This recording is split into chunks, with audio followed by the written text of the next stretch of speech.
Thank you for tuning in today. I am joined here with my good friend and one of my favorite Chicagoland singer-songwriters, Mr. Andy Eringis. Is that how you pronounce it? Eringis, yeah. So people don't typically say their last names to people except for the first time they meet them, and I only see your name in text most of the time. So I've been calling you Eringis for the past 10 years now at this point in time. I don't know so that you've even ever used my last name. Eringis. Well, one time I actually said it as Eringis on stage, very similar to Cunnilingus. But yeah, either way, great to have you here. Great to be here. All right, I just want to give you guys a little bit of background information on Andy here. Andy, like I said earlier, is a very talented singer-songwriter, producer, multi-instrumentalist from the Chicagoland area. We first met in my cover band, my very first cover band called On Fire, which is a great band full of great musicians. Shout out to our old bandmates, Scott Couch, Mike Zott, and Eric Johnson. You're here. Not to be confused with Cliffs of Dover, Eric Johnson, but just want to clarify because we might have some international viewers on this here today. But he also filled in with my band Love Blast in 2013. And he now has a brand new 5-song EP. When did it come out? November 17th? November 17th, yeah. So about 3 weeks ago. Brand new 5-song EP called Cinq. So, ladies and gentlemen, Andy Eringis. Hey. All right. Thank you so much for joining me. I see we have Mandy Fleener tuning in today. Good to see you, Mandy. And say hello to Andy. Hey, Mandy. How you doing? All right.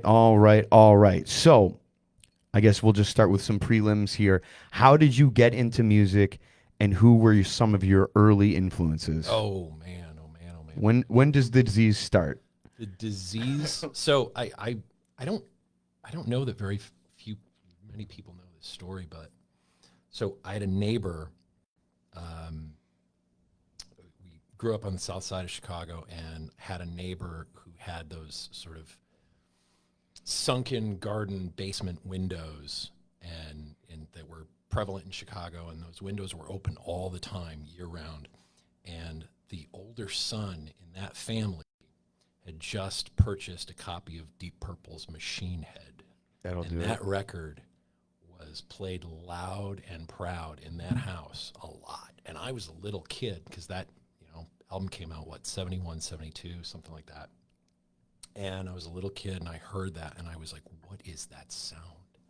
Nice. What is that sound? I mean, Highway Star coming out of those windows, never heard anything like that before. And I didn't even really understand music at that point, like rock music. So that was an eye-opener. And then, fast forward a little bit to, having a best friend that I grew up with, still, my best friend to this day, a guy named Mike Lazuka, who really kind of got me into the Beatles and the Monkees and power pop, and then later on starting to appreciate stuff like punk rock and seeing where that would go. And he really kind of opened up this whole palette of stuff that I really liked. So the disease began kind of on this little southwest corner in Chicago, just getting exposed to some of this great stuff. And none of it was alike. It was all really diverse, really arresting music that got my attention like that. And I think I was pretty young when I decided, boy, I really like this. I want to do something about this. Right on. But, you don't talk about that as a kid because you don't know how to make that happen. You're just sort of like, I'm going to be a cowboy. I'm going to be a fireman. Yeah, I thought I was going to be George Harrison. I thought I was going to be Steven Tyler. So I totally understand. Totally understand. That's how it began. So, all right. Well, what year would you say you actually started playing an instrument? So, I was raised in a house where I was, given piano lessons, and I happened to be of Eastern European origin, so we had a big ethnic background where we were heavily involved in my ethnicity, which is Lithuanian, and so there was ethnic school that I attended on the weekends, and the big thing in that was that you did folk singing and folk dancing, and you were exposed to music, and that led me to being involved with some other stuff, like they would have these recitals and operas and choirs and all this stuff. So there was always some form of music around. So even as a little kid, I started to understand what it meant to sing and play instruments and accompany people. And then I think by the time I was, I don't know, like, 9 or 10 years old, I had a very, very dear family friend give me her acoustic guitar. Okay. And I was like, oh, okay, now it begins. Now it begins. I have no idea what I'm doing with this thing, but I'm going to figure it out. And we're going to go somewhere with this. So guitar is actually like your third instrument. Yeah. If you're going piano, vocals. And Yeah. then, wow, interesting. Okay. Yeah. That's not the typical progression, too. And very, very, very interesting. Wow. What inspires you today? Oh, my gosh. I think the thing that gets me really jazzed is combining a lot of different musical styles. Like you and I have talked a lot about influences over the years, and I think if you drew a box and you split it into 4 quadrants, and you put in one quadrant like the Beatles and all this great British invasion stuff, and then in another quadrant you put like British hard rock, like UFO, Sabbath, Zeppelin, Maiden, Priest, and then in another quadrant you put punk rock and a lot of alt rock, a lot of what we call alternative today, but when I was younger that term didn't even exist, and it was just like really cool, experimental, loud, aggressive, obnoxious music. And then this background of mine that is around folk music and singer-songwriters and telling stories. It was a big thing, telling a story. I love when you take all 4 of those things and put it in a blender. I believe that they can all coexist really comfortably, and I think that the people that I really get excited about as artists, as local musicians, people that I look up to and I try to emulate are people that can put those things together creatively. Right on. And I didn't put that together until pretty recently, that I think I was trying to do that all along. Yeah. And it really shows. I mean, even on like the new EP that you've got, Cinq, there's like every song has a different feel to it. Not even just like different tempo or like something like all different like cultural feel even. Yeah. Which is something I wanna get into with you in a little bit. I know you spend a large chunk of your time and your life as a musician in the band Plato's Republic. You kind of already have touched on this a little bit, but when you've actually, like, I'm kind of viewing it more like your time before On Fire, like where like we kind of meet and stuff. Yeah. What is your journey as like a actually like performing musician, like now, like not as like a kid anymore, but like throughout the 80s, 90s, like tell us your story, my friend. Yeah. Well, I'm going to kind of go back to referring to my good friend Mike Lazuka. I got exposed at 13 in playing in my first real band. And it was a situation where they were like going to get rid of a bass player. And I was an opportunist. I was like, oh, you need a bass player? I guess I should go out and learn how to play bass. And, oh, Dad, can I borrow $100 to go buy a bass? So I did. And I figured out their set, having sat there and listened to it and remembering what songs they play. And I went and like locked myself in a bedroom for a couple of weeks and learned their material. And I went and started playing with them. And what was fascinating to me about them and scary as hell was that they insisted on writing songs. Now, I'm 13 years old. These guys were a little older than me. They were like 15 and 16 that I was playing with. But that's like huge then. That's huge. That's huge, yeah. Because first of all, you're sort of intimidated already just trying to master your instrument. Right. And trying to have a command of, oh, I'm going to stand in front of people and I'm going to sing and I'm going to perform and I'm going to look like I kind of know what I'm doing. But these guys, like, they upped the game because they were like, no, you're going to write songs with us. And a third of our set was songs that we had written. Now, I didn't do a lot of writing back then because, again, I was really green and kind of just finding my feet instrumentally. But they were so good at planting that seed that every band experience I had after that usually had some component of, hey, can we play originals? Hey, can we play originals? to the point where I just started looking for original bands. And, you know, this town is filled with a lot of amazing talent, a lot of guys. So over the years, I got to play with a lot of cool people, but there was always this crossroads that you faced where you had to decide, am I going to play original music, which nobody wants to hear your original music, or are you going to play covers, or are you going to fill rooms, and are you going to feel great? And there was always that battle. I really liked doing the original thing. Right. I get that. It was a charge. And when you were talking to Mikey last time around, you talked about how important that is to your psyche, even if you're performing, however you're performing. Totally. That's just got to be there. I started to feel like that pretty early on because these guys had sort of knocked that into me. That's awesome. Yeah.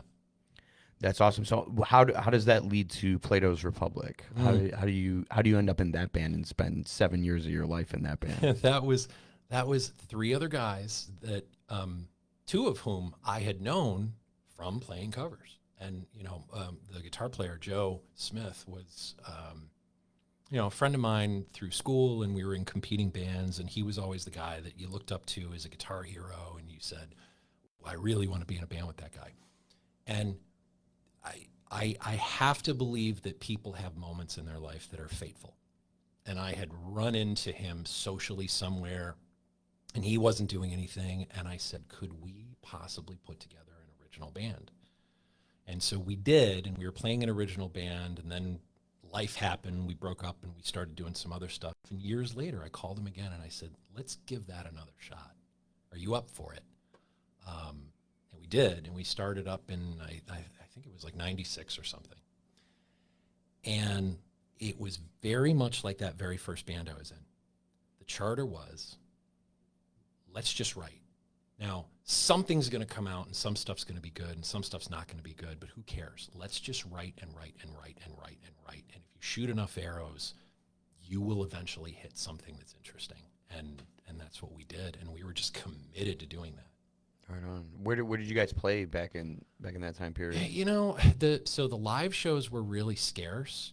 I could probably count like a dozen times we played in 7 years because we were always holed up in what eventually became a studio that our drummer Dom had built. And we were just committed to writing songs and making records. And it's funny because I sort of find myself in a similar situation right now. You're so consumed with that process that you forget to put some effort in. Oh, I really should go out and play. Right, yeah. I really should go out and promote this material. But I'm terrible at that. But what I really am good at is writing these songs.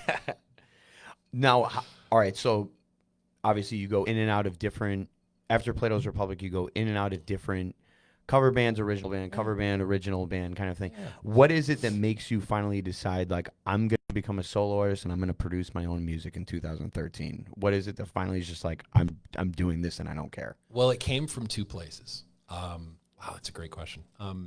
So one of them was my wife, who had seen me, hi, Nicole. She had watched me go through a couple of situations where I was having a perfectly good time, but I probably wasn't as fulfilled. And she's like, you really could and should think about going and doing something on your own. But the other, and I'm going to embarrass you a little bit here, was when I met you. So you and I met when we were sharing a bill, if you remember this, at a Bullet Boys show. Okay, yeah. We were both playing the same bill as openers, and I remember watching your set, and this was Love Blast with John and Bobby. Yeah. So you guys were playing that night, and I was having a perfectly great time with the guys. Love them to this day. Some of my favorite people. But I watched your set that night, and I felt a kindred spirit watching you play. And I was like, I know exactly what this guy is doing. I absolutely can feel what he's doing, and he's doing what I love, which is you had sort of a command of that room and a command of the material and the set and how you were delivering it. And it was so obvious that was kind of your vision and your band. And so I said, okay, I want to go talk to him. And I remember coming up to you and talking to you, and just, it was a hello. It was nothing more than a hello. And you may or may not even remember that, but it was big for two reasons. One was that you were immediately approachable and kind and interested. And I thought, okay, that right there, like, he's got me, because this is a stand-up guy in this scene who is doing his own thing, and he's being gracious to other people. I'm like, this is fabulous. And so it inspired me when our project was kind of coming to the end and we weren't getting as much traction as we wanted to have, that I thought this might be as good a time as any to kind of go do my thing. Right. You had just started to sort of, revitalize Love Blast at the time too. And so again, I just felt like the vibe was right, the time was right, and you had a lot to do with that. Right on, man. But I mean, I've told you this a bunch of times, like, I had never produced any music myself, and I didn't get on that whole train until I heard like, I mean obviously I loved like How to Construct a Rock Star, but specifically like Trespass Enthusiast, like that was like, I was like, wow, he's like really fucking going for it on this one or whatever. Like, this is good shit. And it made me like, because there were a bunch of albums that came out around that time period from bands that like I'm supposed to like and stuff, and that I do like, but maybe they just weren't that great of albums.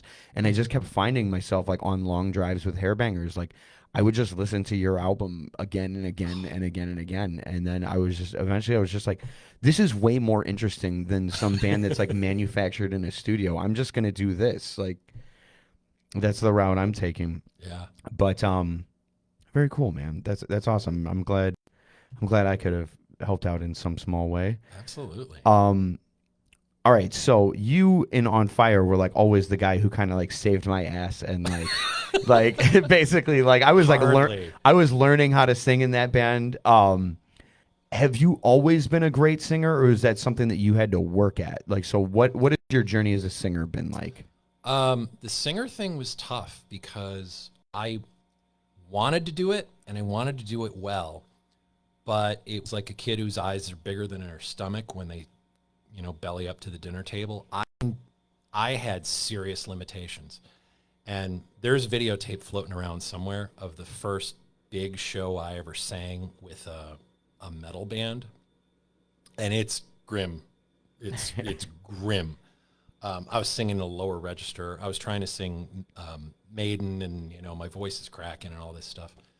But I realized that what you need to do in that circumstance, and I was probably about 15, 16 when I had this realization, is you need to just keep working your voice until it breaks. And then after you get your voice to break and now you have range, now you have to build stamina. How do you do that? Repetition, singing, athleticism, learning how to breathe. And then it was just lather, rinse, repeat, and just work it and work it and work it like a muscle that you're working out in a gym. And you will overuse it, and you will destroy it, and you will have to recover. And bit by bit by bit, I got stronger. But I would even say that in my 20s, my voice was still really rough. It was like, really? Yeah, there's no control. Like, you learn technique after a while, and I don't know how conscious it was, but it was, you find not only the ability to sing consistently and have really good pitch, but how to work your range in a way where you're not blowing out your voice all the time. How did you work your voice? Like, cause I know like what I do and stuff, but like, Yeah. what is your process like? It's so I used to have a warm up where I would sing the Slide It In album front to back, and Rainbow had like a greatest hits CD, and which was cool because it was like you had Dio and Bonnet and Jolyn Turner, and so you had that journey that you could go on. Three guys with totally different vocal styles, but they had that register, right? Okay. So it's like you had to force yourself to try and sing in that register.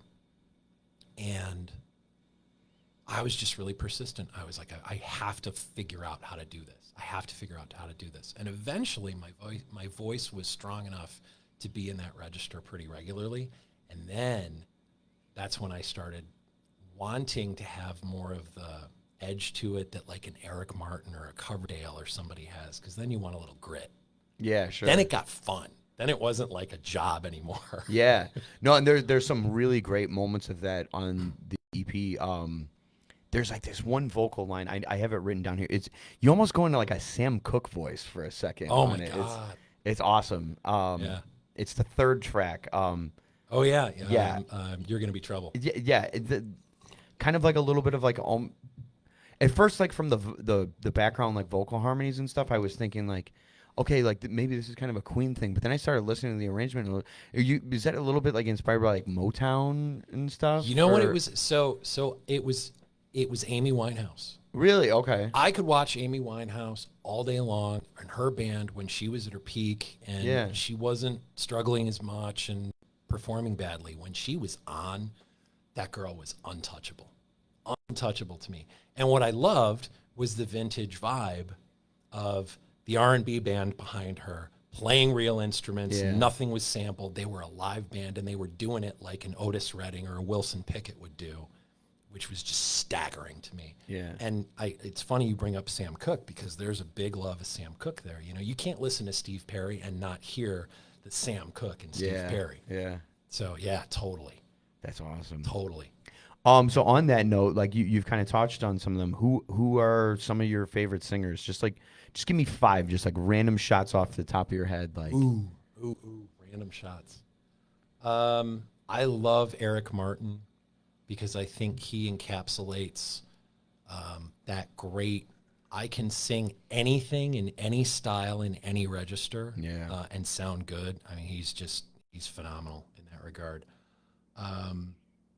You know, I'm a big Beatles guy, so McCartney kills me because he's the same way. You know, he can turn it on and off too. He can sound like Little Richard, and then you know he can metal it up, or he can just sing the most crushing ballad. Yeah, maybe I'm amazed. That's like one of like the earliest like times you hear like almost like the AC/DC voice. Yes. Yeah. Yes. Totally. Right. And like I can't think of an example before that. Maybe like Little Richard, but he's still like a little bit like girthier in his tone. That like that. Oh, that's so funny that you yeah. say that because like nobody would ever say, "Oh, McCartney and AC/DC." Oh, can you hear the similarity? It's absolutely there. That's what because that voice he had is, that high R&B voice when he wanted to. Yeah. He's my favorite Beatle too. Is he? Yeah. So he's your favorite? Yeah. Not just voice. That's cool. I'm big on this guy Dave King in Flogging Molly. Frank Turner. I've told you a lot about my love for this English singer-songwriter who's been around for probably the last 10, 12 years. Frank Turner, who again he used to be a punk singer and then he became a singer-songwriter, and he's just got this great voice. And then I think there's an English singer-songwriter by the name of Will Varley, who you've probably never heard of. Probably nobody on this, has ever heard of him. But he's got this whiskey and cigarettes voice. Yeah. And he just plays like he finger picks an acoustic guitar, and his voice is just achingly good. Achingly good. That's so awesome. those are cool singers. So I love the big, throaty, belty rock and roll singers, and I really like people that are singer-songwriters who have some interesting bent to their voice. Yeah, unfortunately, I've always kind of lended myself towards like more dangerous singers like that and stuff. Yeah, it's they're just more interesting. They like, are. Yeah, why?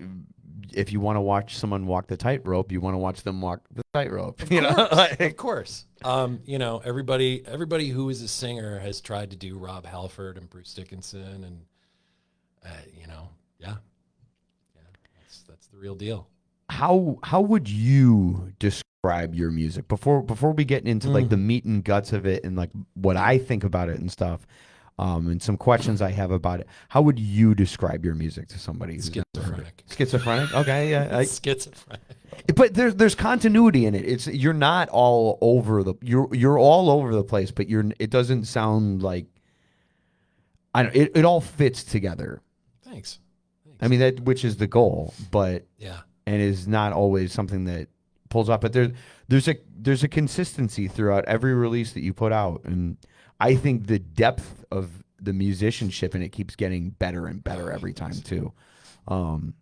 Especially like this group of 5 songs is really cool. But yeah, aside from being schizophrenic, how would you describe your music? Like, I'm still trying to I'm trying to ride that wave of, can I combine good, solid, melodic rock with something kind of thoughtful and emotional, and maybe have a little bit of an edge to it.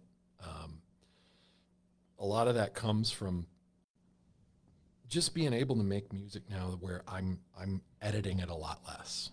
yeah.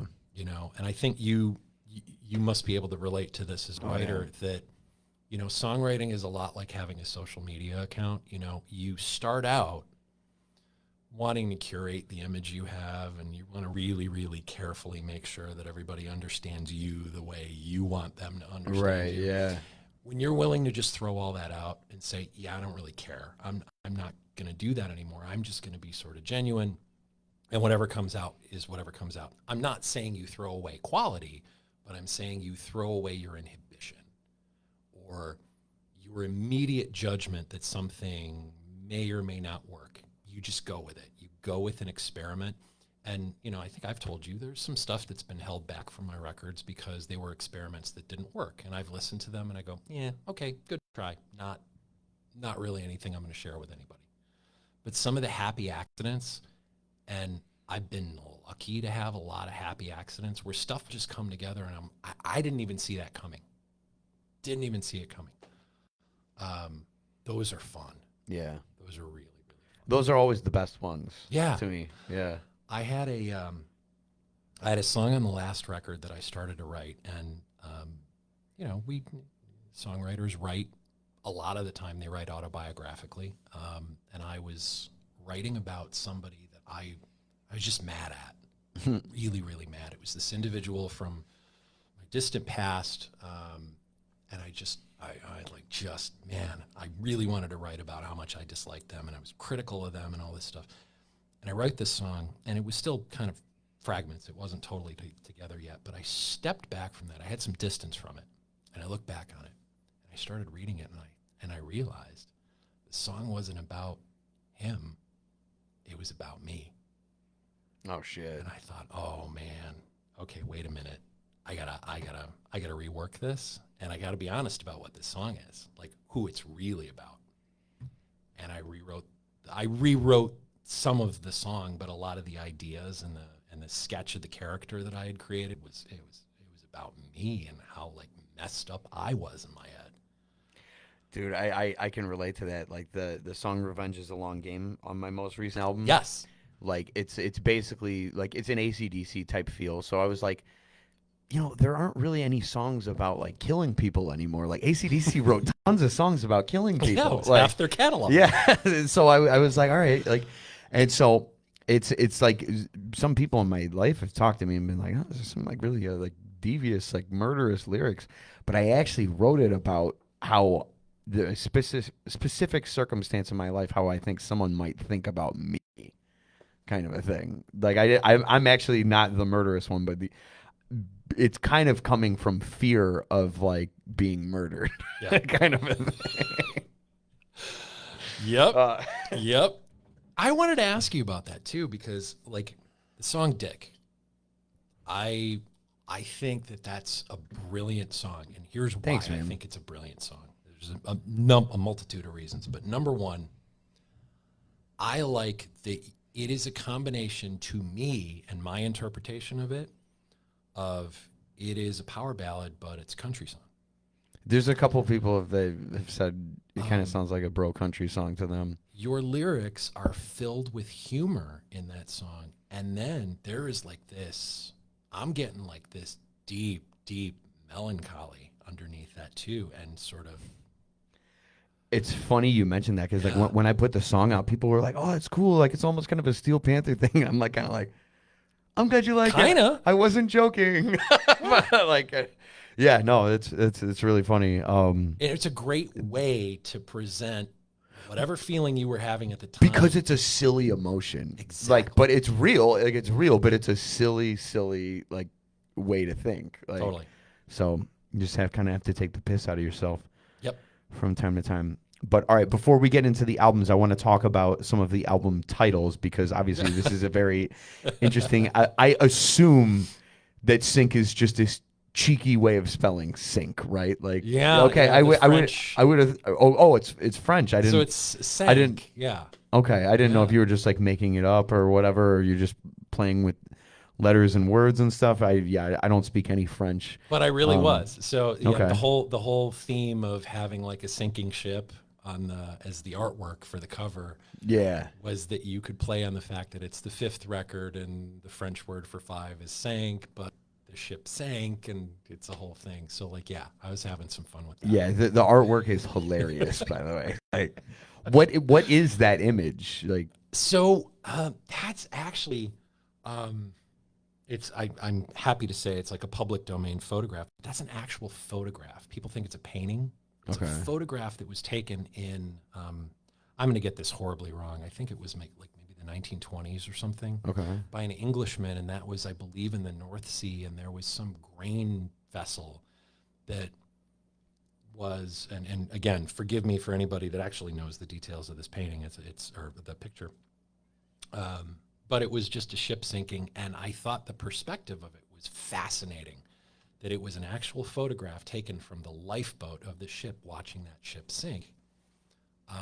And when I saw it, I could picture superimposing myself on that boat, just watching the ship sink, because it was an allegory for, hey, we're kind of all sitting around watching the ship sink right now. I get that. Yeah, and that theme has kind of been going on in a number of your albums. You've had some advanced thinking on this subject matter. I'm spending way too much. I need to see a professional about no. You've been ahead of the game. What's really funny too is like your first solo album. It just rocks. Like and there's some like really there's a lot of different flavors in there and stuff. Yeah. But your second album, like the vicious bastard in you like definitely finally comes out, and I'm here for it. I love it. Like, I love that you love that. Yeah. yeah. Tell me if you relate to this. I mean, that first record was my first thing that I did with my stamp on it, with totally my direction. And it was a lot like anybody else who has, like, they have a backlog of material that they've saved up for a long time, and it was all the influences of being in all these other rock bands and having fun, and it was great. And it was a little bit of a mishmash of styles too, but it was a really cool record. I felt great making that record. That record was like a joy. Yeah. Fast forward to, I hadn't done anything for a couple of years. I played some shows like acoustically and stuff, and then I dropped off the map for a while, and then life just started happening, right? And that record, that second record, Trespass Enthusiast, was really the soundtrack of me and life not really getting along all that well. And I did something that maybe, I don't know, people would think is a little insane, but I thought, I think I need to document this. I need to document how I'm feeling, because I'm kind of like, life is hard right now, and I'm not having that great a time at it. So I'm going to write about that. And that record goes through all kinds of emotions. Like I'm like you were talking about, there's some vicious bastard anger on there. Yeah. There's some serious like melancholy and hurt. There's some real happiness. There's some gratitude on there. There's some like, I'm turned on. I'm like, Yeah. I don't want to be part of the club kind of thing. There were all kinds of neat little emotions that were coming out on that record. And that was what I was talking about before. Like, I just didn't give a shit about editing myself anymore. Yeah. So, But it what is really interesting, because like obviously lyrically it's really different, like we talked about, but sonically, like I feel like that's like where you shift. yeah. Like the first album's awesome, but it's more rocking. I feel like there's elements of Boston in there. There's elements of like Foreigner in there. There's tons of like the alt rock stuff too, but like there's a lot more like distorted guitars, and you would think that would be like what I would gravitate towards more. But that second album, man, like it's awesome. It's really good stuff, man. Like it's ballsy, and then it's just what I like about it too, because like when I hear like anything that's like classic rock or anything that's like distorted guitars, like up to a point, I pretty much know like what's going on, but your second album, I have no idea what he's doing like on any of this stuff. So it's cool. There's like mandolins popping up, Yeah, and stuff. yeah.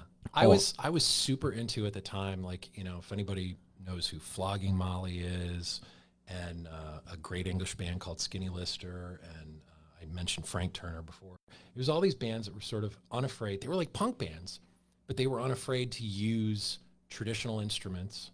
And, you know, wow, you could make an acoustic rock sound like you're an acoustic guitar sound like you're just beating the shit out of it. Yeah, because that's how you're feeling in that moment. Hey, record that. And that was fun. That was fun. And kind of a challenge too, because like you get out of your comfort zone of, well, I'm going to dial up that one Marshall setting that I have that I really, really like for my guitar tone. I'm going to purposely go find something that I'm totally uncomfortable with and unfamiliar with. And I'm going to play around with that for a little while and see if it fits. that's the stage I'm in with my new stuff. Is like I have this one preset that is just my best for everything, and I refuse to use it right now. Like I'm trying literally anything, and I'm A/Bing it to this stupid 2-knob preset that I use for everything, and I'm like, it's getting silly to this point in time. But I get like putting those limitations on yourself. Like, no, I'm doing something different this time. Yeah, And that's just the way it is. I don't know what the hell that was. Miss Jen Odom sent us a star. Oh, Jen, hey. good to see you. Hello, Jen. Jen, good to see you. All right. I want to talk about your artwork a little. I was talking about the meaning behind Cinq. What is the meaning behind How to Construct a Rock Star, and what is the meaning behind Trespass Enthusiast? Like, what do those titles mean? So it's pretty easy to understand what 4x4 means. That's easy enough. Inside Out, that's just and that's another one. The artwork is hilarious on that one, like absolutely hilarious. But those two titles, I've been like, How to Construct a Rock Star was it was almost meant to be a little pretentious, because I was starting out on my own, and when you're doing a record on your own, you can pretty much safely assume you're not going to come out of the gate getting a ton of attention. right. That's very liberating when you can do that, because then you can kind of have a tongue-in-cheek sense of humor about what you're doing and not take yourself terribly seriously, even though you're taking the work super seriously. But being able to say, hey, I'm now creating a solo career out of thin air that didn't exist before. I was having a little fun with just labeling myself that I was constructing a rock star. Yeah. And like you said, a lot of that music came from my love of melodic hard rock. There's all kinds of Foreigner and Boston and Thin Lizzy in that music. Sure, yeah. For sure. But what was interesting to me about that title is because like your lyrics aren't like that. Like I'm no stranger to like, hey, I'm doing you songs, or like let's get fucked up type of things or whatever. So I'm like, it struck me as like just kind of out of left field. I was like, How to Construct a Rock. He doesn't use language like that or whatever. Like you got songs like Genuine Article. Like that's like vocabulary that is not in like rock music most of the time and stuff like. And I want to challenge that, because I think language is something that you can use as creatively as you do music, and unless you want to like bore people with something really esoteric, I think you can still have a lot of fun with language in lyrics. And so, kind of what I was talking about Dick. The song talking about Dick, the craftiness of being able to have something have multiple meanings.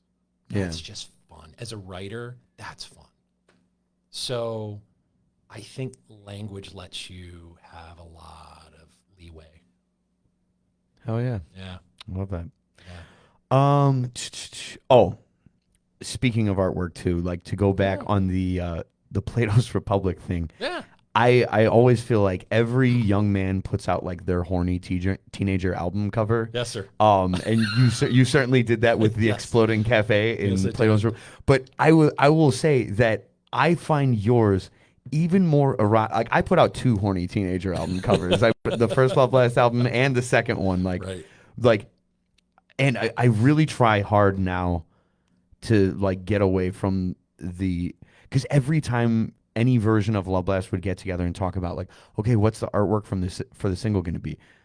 Someone would be like, all right, how about like a girl dot dot dot. Like it would always be something like that. Right. So and I had never seen Andy's Horny Teenager album cover before until I saw the Plato's Republic Exploding Cafe album cover. But I must say, like, yours is highly erotic, my friend, in the fact that like it's clearly like an older woman, like she looks very experienced in it, like there's imperfections in it, but it's called Exploding Cafe. Like what does that mean? Like she looks like some sort of dominatrix. Like yeah, explain this Horny Teenager album cover, The Exploding Cafe, for me. The whole thing about Plato's Republic is we were, I mean, that was a 90s, we were a 90s band. And so in the 90s, you did ridiculous things. Like, Liz Phair named one of her albums White Chocolate Space Egg or something like that. I mean, you did things to be arty. I, again, trying to have fun with language, would always try to have a hidden meaning in something. And maybe it wasn't as blatant, but yeah, you were always kind of trying to do that.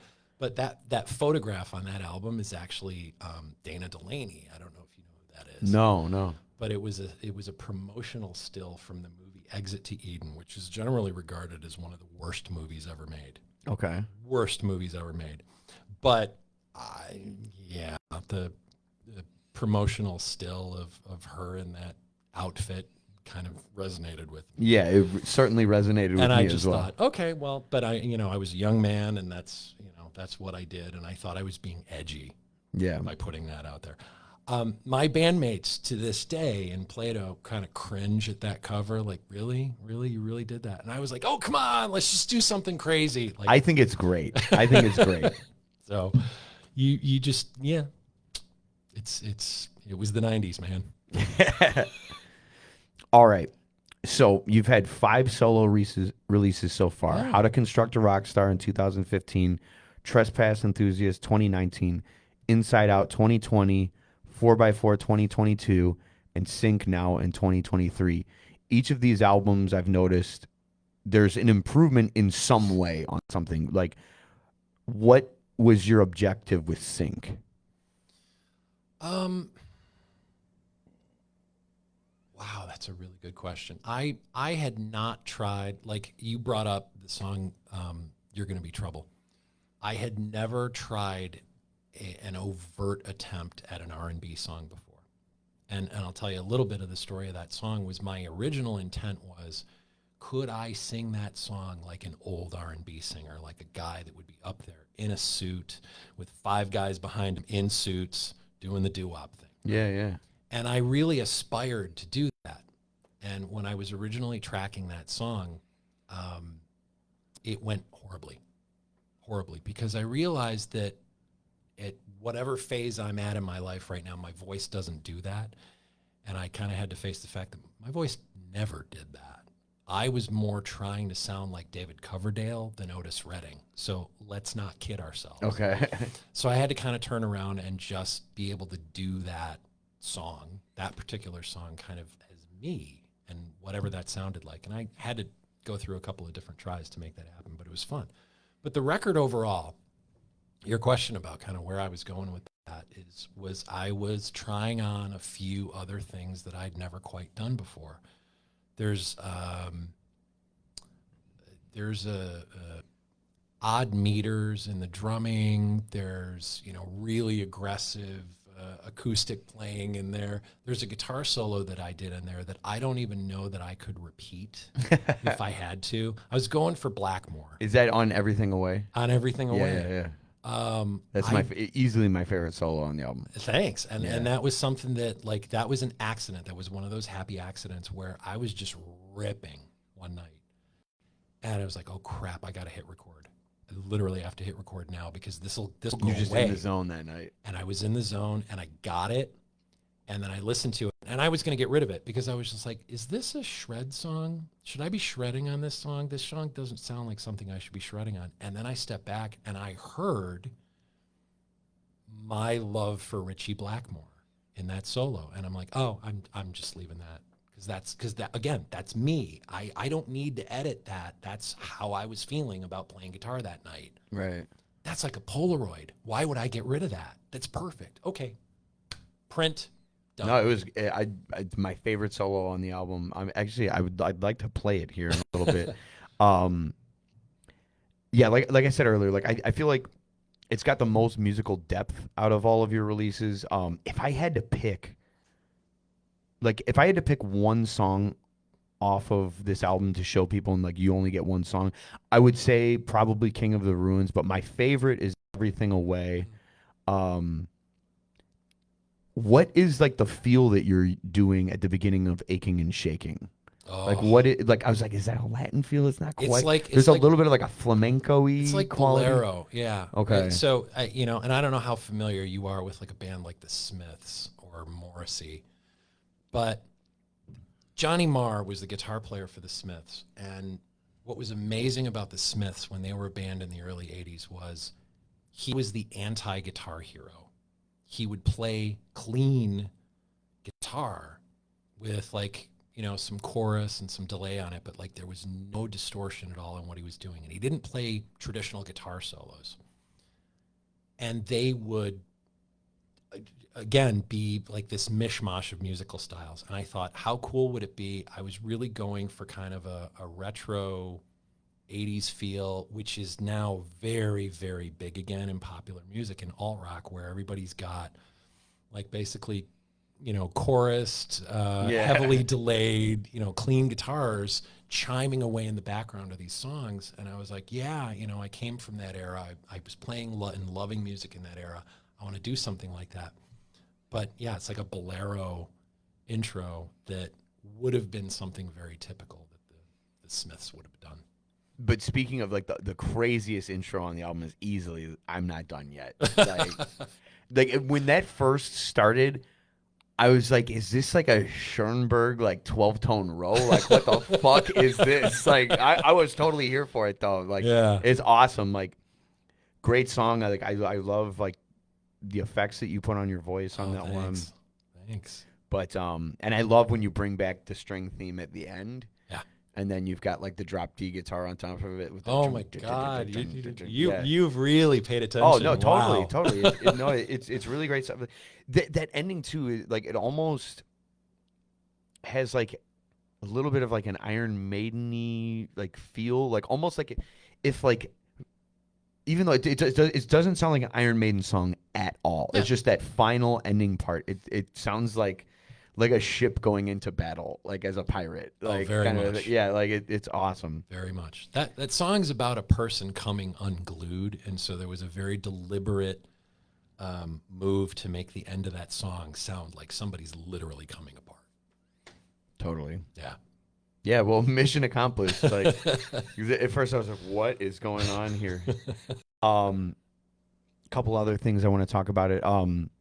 You've kind of touched on like your love of Flogging Molly, so that obviously makes a whole lot of sense with like the Irish feel in a lot of your music, not even just King of the Ruins, but also like Boots on the Ground. That's like that one is like the most like Irish feel, I would say, out of all of them. Like what brought it? Because you mentioned earlier you're Lithuanian. Like, is there any Irish blood in there or no? My wife is part Irish, and so she's got like a lot of the Anglo thing going on. But I have a love of that culture. I've been like an Anglophile and an Irishphile for a long time. I know there's certain Irish people that would say don't ever be an Anglophile, but I am. And there is just this connection I have with a lot of ethnic folk music, and I always found the jig to be an interesting vehicle. Like you think about Gary Moore and Gary Moore's records in the mid to late 80s, where he started to play metal guitars, but with that sort of Celtic flair. And it was so cool. And that, that probably had a huge unconscious influence on me because I was super, super into Gary Moore and his amazing guitar playing. But the guy was still like a smoking singer and a great songwriter. But he started doing all this weird ethnic stuff. And so he was putting traditional Irish music and metal in a blender and coming out with this great heavy guitar music. And I'm like, that's awesome. Why aren't more people doing that? Oh, wait, Thin Lizzy. Okay, yeah. Thin Lizzy was doing that, right?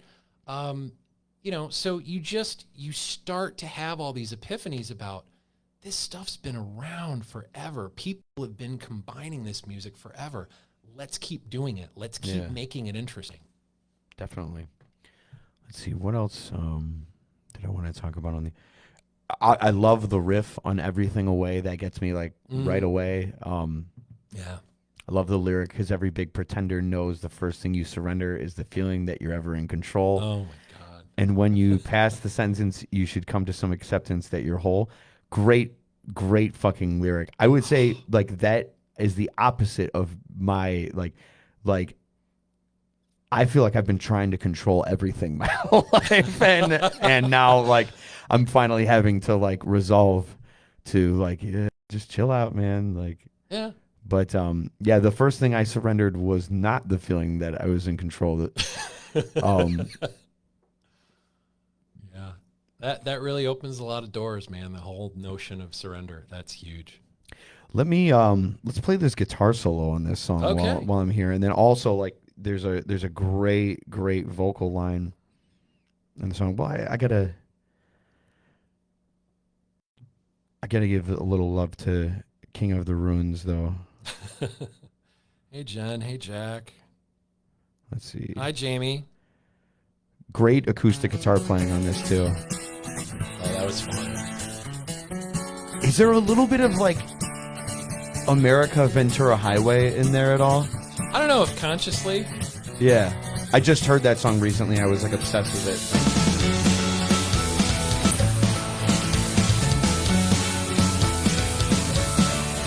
Definitely big Irish feel on this one. Yeah. Is that a mandolin? It's mandolins in the background, yeah.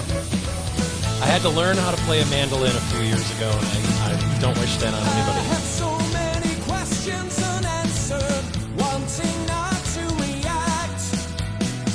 Dealing kindness is not a surrender. What's in the background? Wisdom not to forget. So that's an accordion.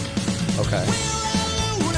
Real accordion? No, Okay. Accordion. I have to be, because if Jen is watching, Jen's on. Jen's dad was like a big accordion player back in the day. Yeah. Oh my gosh.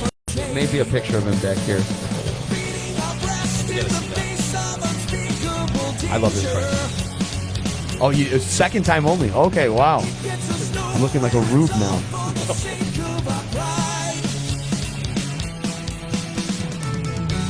I like how the choruses are different on this song too.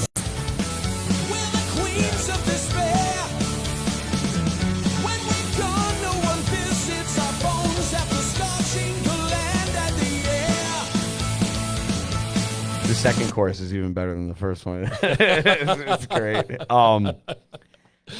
Let's see. All right, leave that one alone. Everything Away. Well, I mean, we're free to do whatever we want on That's this. true. This is, the rule with like the Hairbangers Ball podcast is like let's keep it a party. But yeah, we can get into whatever you want to get into there. All right, here's a little bit of Everything Away for you. Obviously, great riff. A little bit of the Irish tinge right there in your voice even. Sent a message to the universe, but it got redirected straight to hell.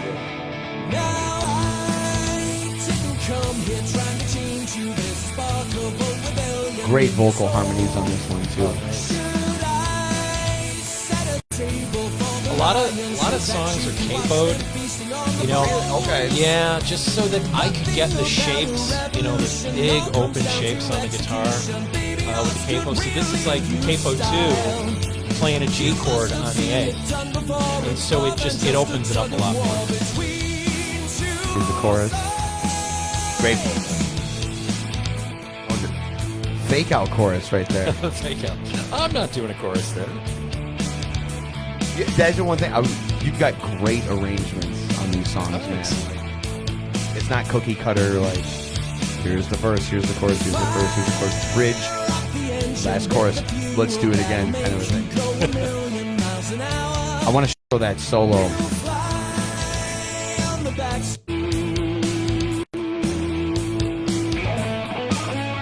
Oh, that's it. That's it, yeah.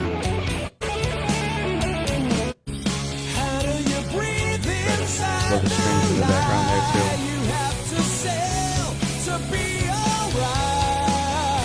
probably should have timestamped a lot of stuff. Great solo.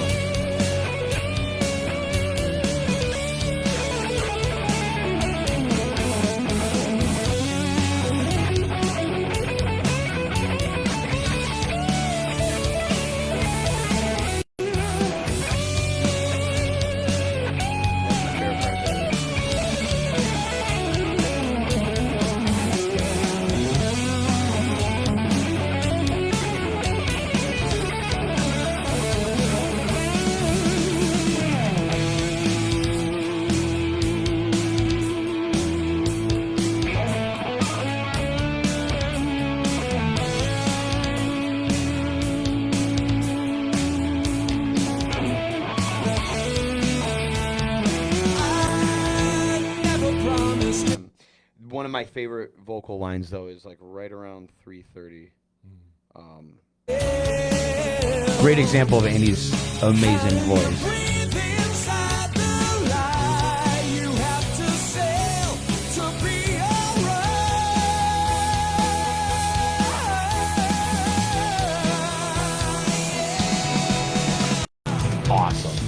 Awesome. Awesome singing.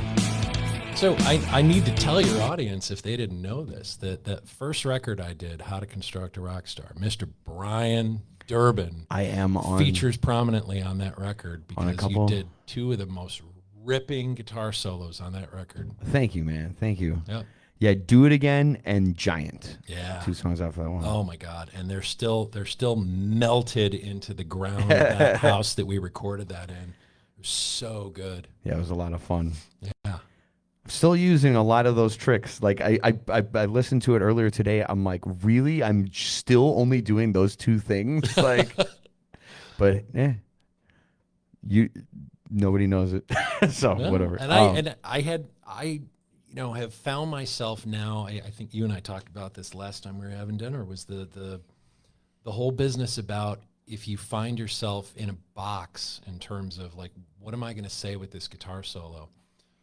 Start turning off all your effects and see what happens when you start playing clean, because then your brain switches to another mode and says, oh, I might have actually something totally different to say. My fingers still want to do the same thing. Yeah, my yeah. fingers are, but now I don't have the sound that I normally get. It's like, oh shit, where's this going? Scary and fun. I love it. Let's take a little bit of. I think the best vocal on the album is on "You're Gonna Be Trouble." Oh. This is the. I'll play a little bit at the beginning so people can get a little feeling of the vibes of the song. What if I called you up, asked you to dance?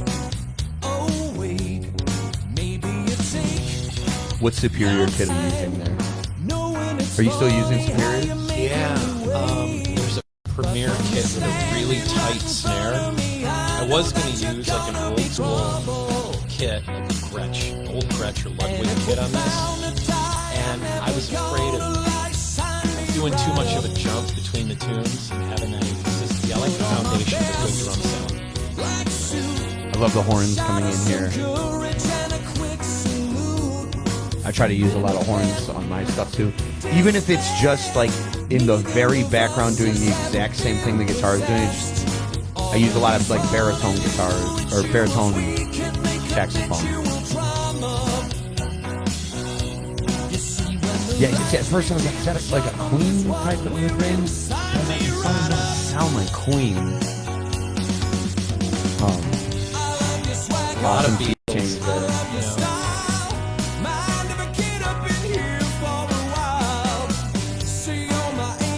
Really cool key change.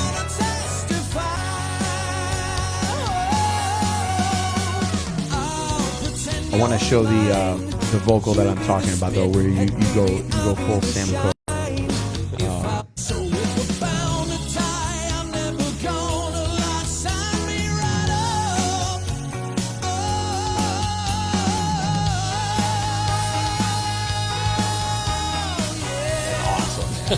That's awesome.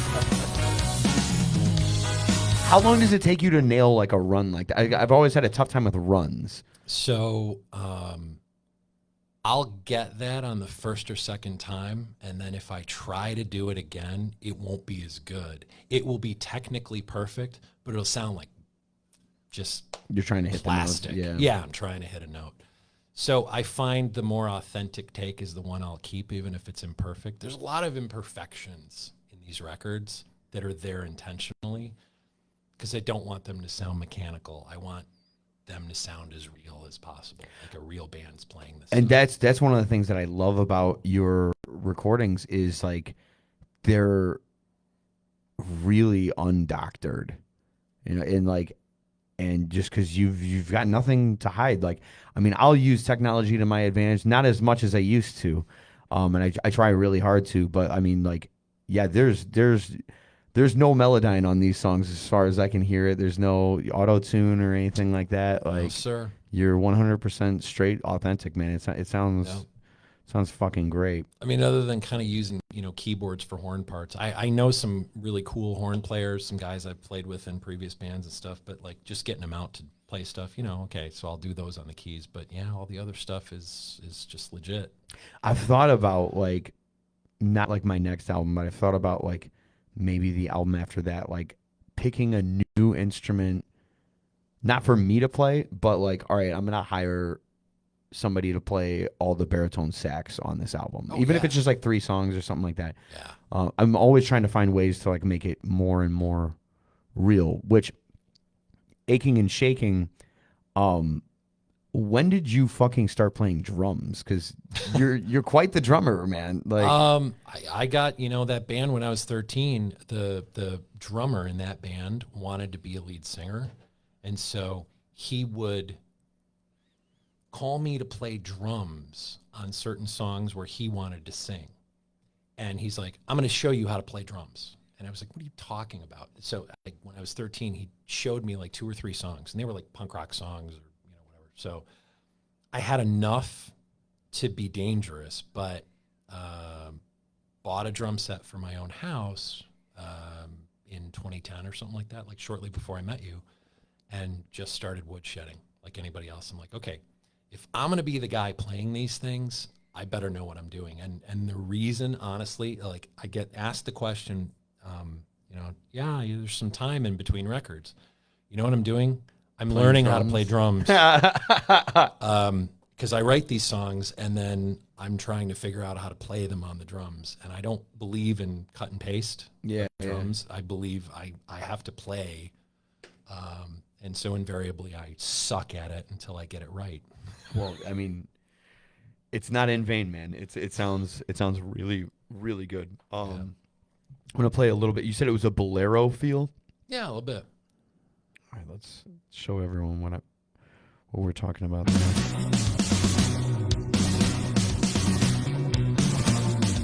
Leslie going on. Yeah.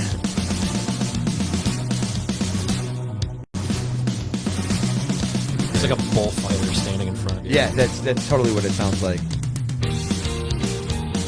And now back to the alt rock. Like, great stuff. Like, see,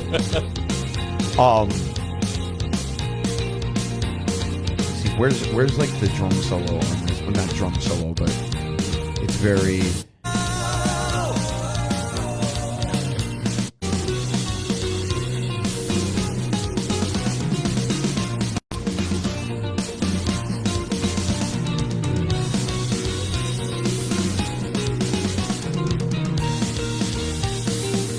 It reminds me of this drummer Anton Fig a little bit. Yes. Yeah, yes. it reminds me of a lot of guy them. and Letterman stuff.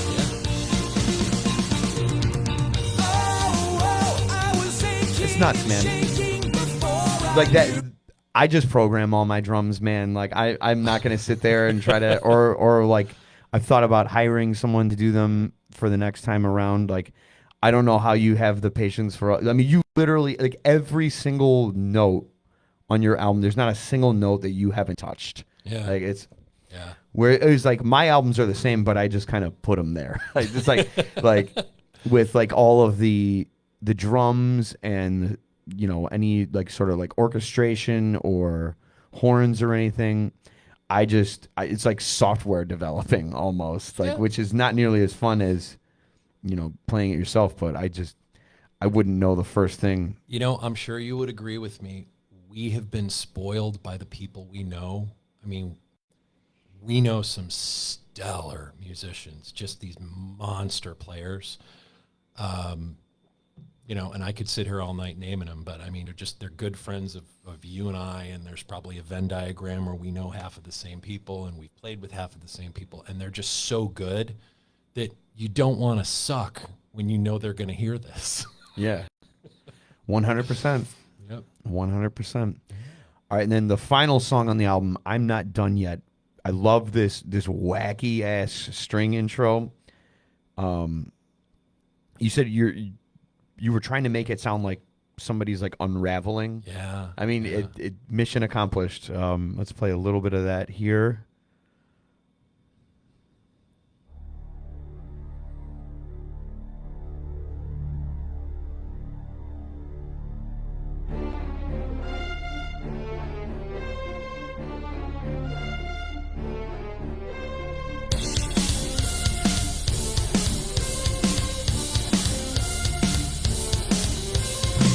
Might have perished 100 times, lived enough for 1,000. I love that effect on your voice. So you don't do a whole lot of that. Maybe Inside Out. I know you've got the effect on there. Yep. Now I color over the heavier lines. Those conventional rules don't apply. Tell the part of the story you've always denied, or maybe tried so hard to forget. This is another song of yours. Like I just stopped it before a huge change in the song. Shit. Look at me, I'm hardly the enemy. No one appears to be taking the bait. It's like 3 songs already. The Schoenberg 12-tone row, low key Iron Maiden, and then ABBA. I love it. Schizophrenia. Yeah. It's schizophrenia. Yeah. Really great stuff. Cool. I like, and I'm glad you kind of answered this earlier. You said that you are an Iron Maiden fan. Is that something that you think about in your? Because I notice it on No One Left to Save Us. I notice it on Hope and Glory. I notice on this one, it's mild. Like it's not like you're doing like 2 minutes to midnight, like in everyone's face or anything like that. But yeah, I do. I don't even know if it's conscious for you, but I feel like an Iron Maiden undertone at times, even though. Yeah, it's definitely there. I mean, because I cut my teeth on some of that stuff. So early '80s, I was playing with Rick Kroll, who a lot of people knew, and his brother and some guys, and we played a lot of Maiden. And it's funny because if you look at the history of Maiden, Maiden was super into Thin Lizzy and UFO, which I am super into, Thin Lizzy and UFO. And so, yeah, I think it kind of comes full circle, and you hear a little bit of that. So it's like influences rubbing off on influences, for sure. Right for on. sure. All right, we noticed like a big gap in time between How to Construct a Rock Star and Trespass Enthusiast, but you've been pretty consistent since then. What do you attribute that to? I talked about Trespass was, made sort of in just a period of rough life and just trying to get grounded again. I think the ability that record gave me was when you remove all the editing and you remove all of the self-judgment about the work you're doing. I mean, songwriters, we all like self-flagellate all the time. Like we're always trying, but there's always like an insecurity based and stitched in every single songwriter. There's a little less of that now because it's just sort of like, okay, well, I don't have to really think too much about value judgments that I'm putting on doing this stuff. I'm in a creative process and I'm going to make something cool, and it's either going to work or it's not, and you just don't edit as much anymore. And I think when you do that, you produce more. Right on. You might also make more shit too, but well. Speaking of producers, do you have any? Do you have any favorite producers, or do you have any favorite records? Like where you specifically the production? Like some of my favorite records have horrible production, but do you have who are like your go-to producers, and what are your like go-to albums? I think so. I love this question. Thank you for asking it. My favorite producer on the planet was Martin Birch. Okay. Who did Deep Purple, Black Sabbath, Michael Schenker, Rainbow, Maiden, all the classic Maiden, early Whitesnake. There was something about his sonic approach that I still use to this day in when I'm trying to create the sound of a record. And you said it yourself, there's been an evolution. My records don't sound the same as they did, from the first record, which is a good thing because I'm still kind of going for that Martin Birch sound. It was this great compressed sound that was still really, really natural. He was great at capturing what a band sounded like live, but not overly processed. So there's this really cool, crisp drum sound, this live room sound. The vocal had a certain sound. I love that. The original mix, I shouldn't say original because there's been like 5 mixes of the album now, but the Whitesnake Slide It In album. Yeah. The U.S. remix that Keith Olsen did, just to me sounds like what a rock record should sound like. I love the drum mix on that. I love what he did with the guitars. It's just there's a sheen on that record that doesn't sound weird or glossy or anything like that. It doesn't sound overproduced. It's just so fucking good. And the Rainbow Rising album, which was the second Rainbow album, still had Dio on it, Cozy Powell on drums. I mean, just a monster record. Monster. I like stuff that sounds very natural but still has a little bit of an effect to it. Okay. Yeah. Oh, it's so good. It's so good. And those records still hold up now. They still hold up. What about on the alt rock end of things, like that other side of like what it is you do? Like what are like because I know nothing about that music, but I like your music. Yeah. So I kind of want to know like a little bit more about it. Like who are like who's making that music? Like I know nothing about it. So like, I'm even probably 10 years behind. I don't listen to what the cool kids listen to right now. But I will say that stuff that was coming out like 10 years ago had a huge effect on me. I really love, maybe not the sonic element of these bands and the production of it, but I love the songwriting and the performance of bands like Gaslight Anthem and Bob Mould's solo band and Flogging Molly, the Interrupters. Rancid was always big with. I love the band Rancid. So these are cool bands that are punk bands, ska bands, folk punk bands, and they just have an edge to them. And it kind of flies in the face a little bit that I'm a big audiophile and I love something to sound really good. I love the new Beatles remixes that Giles Martin did, but I think that some of these bands, they don't record well, but god damn, their songs are good. Their songs are good, and the performance that they were able to capture in their recordings is something that I aspire to. And that's the other thing is like when you're the artist and the producer at the same time, it's like you have to separate yourself sometimes because you want to be an engineer some days and you want to be a really good songwriter and you want to be a really good performer. And you usually do one or more of those jobs terribly. If you're trying to do all of them at the same time. So that's why, you and I have talked about the fact that sometimes you have to walk away from a record for a few days to sort of clear your head and become another person. Because, this week I have to be an engineer and not the guy playing guitar. But I love what some of these guys are doing. And Bob Mould, who was in the band Husker Du in the 80s, and now he's had this great solo career for a long time. Bob Mould is one of the greatest harmony singers in alt rock at all. He has all these songs where he layers like 4, 5, 6-part harmonies in his songs, and it sounds like you're listening to like the Byrds or the Beach Boys with punk rock underneath it. It's so good. That's awesome. Yeah, it's really good. So stuff like that's just cool because I like great vocals and great production and really aggressive music. And that aggressive music could be played on a banjo for all I care. If it's really energetic, it's freaking great. I love it. All right, so I'm gonna do some shout outs of some of my favorite like pre-Cinq Andy songs just for everyone here real quick. Number one, Ripcord. The first time I heard that song, I was like, holy shit, like my friend is going for it on this one. Like he doesn't give a shit.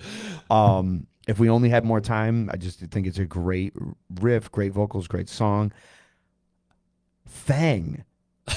I really like Sexy Andy. I really like Sexy Andy. I'd like to see a little bit more of Sexy Andy. No One Left to Save Us. Like I said, another like Iron Maiden-y feel at times. I don't know if that's intentional.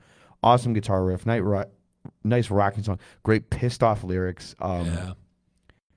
Smoke Signals. Really like that one. Yeah. One of your best vocals. I love the electric piano counter melody on that one. Oh, yeah. I forgot I had done that. Giving Up the Ghost. I really relate to the lyrics in that fucking song. So I really like that one. Almost kind of like I don't know if you did this on purpose. Almost like a little. Do I feel a little bit of like a Take Your Whiskey Home by Van Halen influence? Oh my on God, that one? totally. Yeah, I love that song. Yeah, there was something to see when I was a kid. I really dug when they would do like the acoustic thing, and then it would be this cool aggressive pick in a tune, and then all of a sudden the band would just open up in the tune. Yeah, and that was absolutely like a huge influence on that tune. Yeah, great song, man. A+. Oh, that's so fun you picked that. The 4x4 EP, like for whatever reason, like when you first released it, I kind of like, I was either like too busy and I like missed it at first, but some of your best shit's on it, like Better Way, like that's like everything I want in like an Andy song. Like it's just like nice melodic, like guitar based, like great vocals. And then I wanted to ask you on the Sign Ahead, is there even a guitar on that song?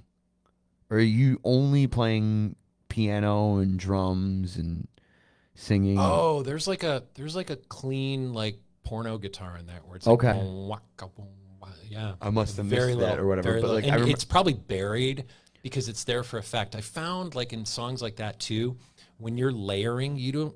I finally learned from like paying attention to a lot of records I love that you don't need to make the thing that sounds cool a dominant sound. It could just be somewhere and it's almost subconscious. And so, yeah, I think the guitar on there is, I'd have to go back and think about what I even did on that tune, but yeah. Yeah, I thought you were pulling like because I tried really hard on my last album, the song Down in My Soul. I tried really, really hard to not actually have a bass guitar on it because in my head I was like, well, Prince played When Doves Cry without a bass guitar. Let me see it. Let me see if I can write a song without a bass guitar. And I quickly learned I'm not Prince, so put the fucking bass guitar on because it sounds weird without it. Hey, like, so you, most people are familiar with Peter Gabriel. Yeah. If you watch a documentary on, I think he was making his second or third record. I don't remember what it was. He hired Phil Collins to come in and play drums for him on that record. And Phil Collins and them went back, and they were like, yeah, sure, no problem. I'm happy to do it. He came to the studio and said, you can't use any cymbals. What? Can't use any, I don't want any cymbals on the record. I just want drums. And Phil Collins is like, the fuck are you talking about? And they made the record. There isn't a single cymbal on that record. And that record is a classic. And it's good and it was innovative. And it's just this left field thing that was an interesting choice. And it was a ballsy choice because it made Phil Collins play differently on that record. He couldn't rely on the cymbals, which he's a big cymbal guy. Couldn't do it. So it's like, okay, what are you going to do now? I didn't know that. That's crazy. Yeah. I'll have to check that out. Yep. Maybe it's our time off that. Again, love the message of that one. Hell yeah. That's you and me, brother. Hell yeah. That song is you and me. And then speaking of you and me, another great song, Do It Again. Great riffage. I would love that song even if I didn't play on it. Just a really, really great song. Which we have to play in public sometime. I'd love to. Sometime. Do you have any plans to play live at any point in time? I have aspirations of playing live, and a lot of that depends on just the ability to find some like-minded people that are kind of into what I'm doing, that's a tall order.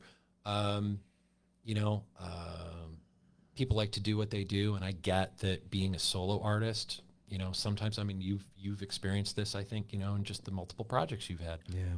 Finding like-minded people takes a while, so it's okay. It's tough. It's It is okay. tough. Do you have like 5 of your favorite songs, like gun to your head, like you got 30 seconds and you got to tell the people on this podcast right now, like what your favorite 5 songs of yours are? My favorite songs? Yeah. I really like Better Way. I really like Boots on the Ground. I like The Only Peace I've Ever Known. I like a song called Shoes, which is a little left field. It's a little piano thing. And I really do like Everything Away. Nice. Yeah.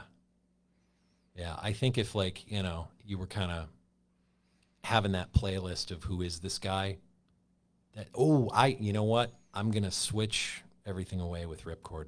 Okay. Yeah. Ripcord's kind of from the gut. Yeah. Yeah. That's got to be on the list. So if you were asking who's Andy in 25 minutes, that's it right there. Do you, I've got a couple songwriting questions and then we can take a look through here, see if anyone's got any questions or anything. Sure. Do you have any, what I call Coverdaleisms in your music, which are like things that you're like either lyrics you repeat or like he's very typical of All I Want, All I Need, or like Ready to Rock. Like he says, or Aerosmith has got a couple like right key, wrong keyhole. Yep. My cousin called me out on one that I use. Apparently I say 6 feet underground, like more than once. I know that's in Dick. It is in Dick. It's also in Feeling Myself. Yes. Which, oh my God, I love that song. Do you have any Coverdaleisms or like things that you notice like keep coming back in your music? So I have them during the writing process, but it's funny that you mentioned Coverdale because Coverdale to me is so egregiously guilty of that. Yeah. That I go out of my way to edit lyrics to not be repeating language or themes too much. Nice.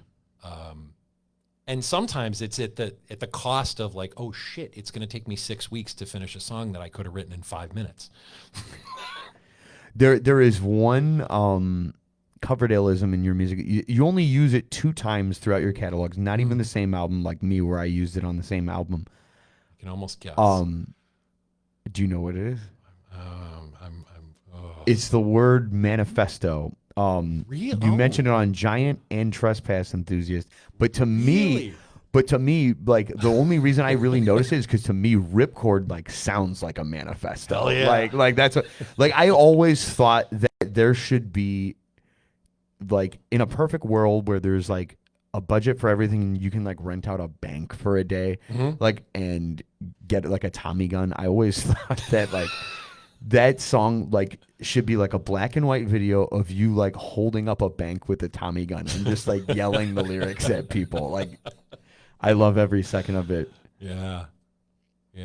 Wow. Okay, so I didn't realize manifesto's a $3 word too. What are you doing throwing that around in more than one song? Maybe that should be the name of your next release. Manifesto or something. Manifesto. So I can tell you what the name of Cinq almost was. What was I'm going to that? call it Imbroglio. What? So Imbroglio means a difficult situation. And that was the original working title of the album. And I remember kind of throwing that around at home and getting a reaction of, what in the fuck is that word? I like Cinq, but Imbroglio is it's I'm here for all of it, man. Yeah, there you go. What are you planning on doing from here? What's the next? Have you thought about that yet? Or? Yeah. So if you step back and you look and say, wow, I've recorded a bunch of stuff here. I've done a bunch of solo acoustic shows, which were fun. And I really love doing that because you wind up being kind of just naked. What was that venue in the city that I know there was one that I was able to make it out to? Yeah. What was the name of that place? Independence Tap. Okay. Yeah, which is no more, which is rest in peace. Yeah, the owner sold that place. But that was a great That was a great little indie room for live music. It was fun. They used to host people from like Old Town School of Folk Music there when they would have like ensemble bands and stuff. So it was a cool room. And the people that ran that place, that ran the music there, were just wonderful. So, but I really, really had aspirations of putting together a full electric band and going and doing these tunes full volume with a real ensemble, and that would be fun. So let's say I'm hopeful, Okay. and that's next. Well, if it's ever like a Sunday where Hairbangers isn't playing a show and you need like a bass player, a rhythm guitar player, or backing yeah. vocals, I'm available. Hell yeah. What places would you like want to like? I don't even know where to do like straight up original music anymore. That's why I'm opening for Hairbangers, because like the one place like I would play would be like Liars Club in Chicago. Like every other place, like I just feel like they just don't have. It's either all cover music, or I don't want to be on a show where there's like 6 bands. Yeah.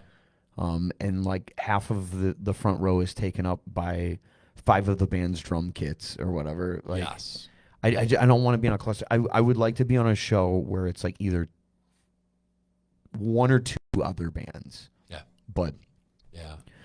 good luck finding a place that wants to only have 45 time, like an hour and a half of entertainment. Like Yeah, for that's sure. that's the tough thing about it. And they exist. I mean, I think it's not as prevalent anymore around here, but there are smaller rooms, and if you're willing to kind of be out in smaller rooms, I was seeing some guys that I'm friends with, a band called Dead Freddy, at a place in Berwyn called the Out of Space, and the Out of Space is this great little room that's very arty and caters a lot to cool indie bands and power pop bands and stuff like that, and the clientele. Didn't Donnie V do a show there not too long ago? He played Fitzgerald, so Fitzgerald's is near there. Fitzgerald's, what a great room that is, and a historic room. So kind of the same vibe, right? It's like the difference is that's definitely where you're going to get people that are there to listen to music, and that's not to say that like there isn't something super, super enjoyable about going and seeing a big, big, loud rock band playing the songs that you love. That is an amazing experience, and this is a different experience, but there are fewer rooms doing it. Yeah. For sure. Yeah, I just don't even. I mean, that's why I'm doing like the opening slot sets with Hairbangers. But then the tough thing about that is too, like the type of crowd that goes to see a cover band, they're not always, interested in hearing your art for 45 minutes before. I mean, there are some people that are really supportive of it. And then there are other people that would listen to Pour Some Sugar on Me 7 times in a row if you let them. Sure. Like, so I'm trying to figure out like where even are like the original rooms anymore that would like take a show from me or you. I mean, I'd like it to have a decent PA system at least. It doesn't have to be amazing. It doesn't have to be like it could fit 75 people. Yeah, yeah. Like as long as it sounds okay and the vibe is all right, like I'd love to. It's interesting what's happening to some of the rooms, like Dirty Nellie's closing. Yeah, that sucks. Could and should have been such a great venue for that. Like, they had full jazz bands on Sundays and stuff like that. That room has history. That room had so many great bands playing in it. And once in a while you got lucky and there were some original bands there too. So yeah, it's a shame there's not more of that, but I get that the economics about that is tricky. Yeah. Not everybody's willing to go out on the line, and there's way too many club owners that are going underwater because they can't afford that business model. So I get it. I think you have the right idea, which is, hey, give a maximum amount of people a really, really great time, and then, introduce them to some stuff that they wouldn't normally hear, give them a taste of it, and they'll come back for more some other time. Yeah. It's kind of cool. Right on, man. Well, I've really appreciated having you on here. Let's take a look at some of these comments. Let's see. I love it. Let's see who's watching or not. We got Mandy. She says, "I would love to see you two play together." Well, I would love to do it. You don't have to. Yeah. You don't have to twist my arm. So I'll tell Mandy that 10 years ago last month, I subbed in Love Blast for Brian, and I told Brian this recently that was one of the most fun times I've ever had playing a show, and I love playing with Brian, and I would do it in a heartbeat any day of the week. Let's make it happen, man. Yeah. We got Sandy Williams in the house. Jennifer Remus has thrown down some emojis throughout the course of the time. We got Ronnie, Jen Odom, Hey. Jennifer Lynn, Amelia. She says, hey, guys, how are you doing tonight? Fantastic. How are you doing, Amelia? Jen Odom wants to know who would want to murder me. Well, you know. You never know. You never know. I'm sure I got a list of people. We have Giancarlo Santana Carlos watching from Mexico. Thank you so much for tuning in, man. Hey. We got my man Danny Clayton in the house. Good to see you, brother. Thanks so much for watching. We got Jack Cole here. I don't know if he's still watching, but thanks so much for tuning in, man. Good to see you. Hope all's well with you. We got Jessica Kern. We got Jerry Zaccaro. Singer Jamie. All right, cool. Yeah. All right. Jamie, my singing partner. Oh, hey, yeah, that's right. Jamie, yeah. Yeah, good times. You guys started that in like 2017? Yeah, we've done a couple of songs together. She's great. She is a really, really talented gal. She's a family member, and it's just nice. It's nice to do work with her. So nice, man. And it's great because it's a left turn stylistically. So, do you got any other projects you want to talk about or anything? Or? Yeah. So I'm working with a guy, an old dear friend of mine, Dan Ruprecht, out in Los Angeles, who he has a project called Three Lefts and a Right. And if you guys follow me at all on Facebook, you've probably seen that. He has a studio project, is recording a lot of great music. We have an album coming out that I'm singing on for him after the first of the year. I'm fuzzy on the date. I think he told me it was early February, but Dan can probably give some details on that. So that is one of the other things that I do on the side, in addition to the solo stuff, is working with Dan. He's done a record of some holiday music that we did, which was fun. It was really cool to do. Yeah, there were not a whole lot of Thanksgiving songs up until that one came out. Yeah. So. Yeah, and that was a good time to do, and it's nice because people have been listening to that lately. We just came out of the Thanksgiving season, so I got to hear that all over again, going, oh, yeah, that's a cool tune. So nice. It's great. Dan writes all that material, and he just sends it to me to sing on, and it's a pleasure to do. So awesome, man. Yeah. So I think the big thing is that, you and I need to do something. Oh, Dan just commented right here. He said, February 16th released. Oh! All right. Beautiful. Nice. I love it. Thank you, Dan. We're looking forward to that. Yeah, that record is going to be called Love You Later. And it's the band Three Lefts and a Right. Nice. I love it. Well, yeah, we should totally do something together. Like, do you have any ideas for it? Like, what would you like to do in terms of, like, I don't know if it's writing or playing a show. Like, what would you? All of the above. All of the above? All of the above. I think it's, so you and I have always had sort of a connection when it comes to, like, the music we like. Like, I talk about Venn diagrams and, like, your influences and my influences, and there is a ton of overlap. Even though it seems like I'm way, way, way the hell over here with some of the weird stuff that I listen to. We love so much of the same stuff, and I think we're rooted in that and how we like to play and how we like to write.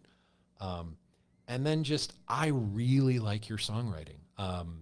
Feelings mutual. Again, I've been spoiled by a lot of cool people that write good songs.